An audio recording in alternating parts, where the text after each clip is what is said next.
MP में लंबे समय से एमएसपी पर सोयाबीन खरीदी की मांग कर रहे किसानों के लिए बड़ी राहत की खबर है।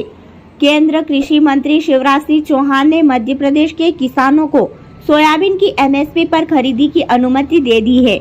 इस पूरी मंजूरी में बमुश्किल 24 घंटे का समय लगा।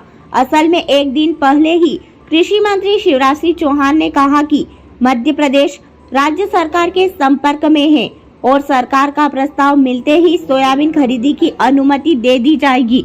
रात को जैसे ही एमपी की डॉक्टर मोहन यादव की सरकार का प्रस्ताव आया, कृषि मंत्री ने प्रस्ताव को मंजूरी दे दी। एमपी में किसानों को एमएसपी पर सोयाबीन की खरीदी की मंजूरी का पूरा मामला केवल 12 घंटे में मंजिल तक पहुंच गया। असल में सबसे पहले इस मामले में कृषि मंत्री शिवराज सिंह चौहान का बयान आया।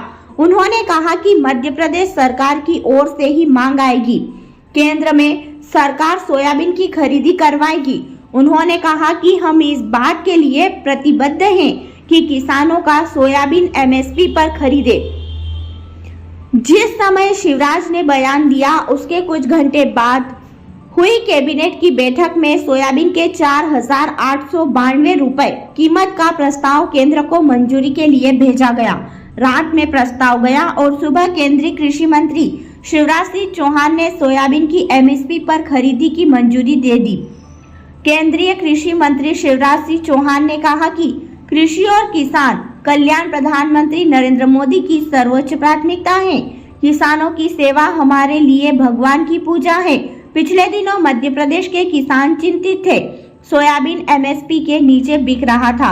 पहले हमने महाराष्ट्र, कर्नाटक जैसे राज्यों को मिनिमम सपोर्ट प्राइस पर सोयाबीन की खरीदी की अनुमति दी थी। गुरुवार रात को ही मध्य प्रदेश सरकार का प्रस्ताव आया है। एमएसपी पर सोयाबीन की खरीदी के उस प्रस्ताव को हमने स्वीकृति दे दी है। मध्य प्रदेश के किसान भी चिंता न करें। सोयाबीन एमएसपी की जो दरें हैं उस पर खरीदा जाएगा। किसानों के पसीने की पूरी कीमत दी जाएगी।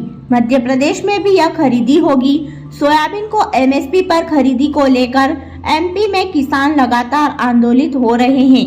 खास तौर पर मालवा निवाड़ के किसानों में बहुत आक्रोश था। बाद में कांग्रेस भी किसानों के साथ इस आंदोलन में उतरी। मंगलवार को ही कांग्रेस प्रदेश अध्यक्ष जीतू पटवारी ने मंदसौर में किसान न्याय यात्रा के दौरान इस मुद्दे पर आंदोलन शुरू किया था। खबरों की अधिक जानकारी के लिए देखते रहिए हमारे साथ MP7 न्यूज।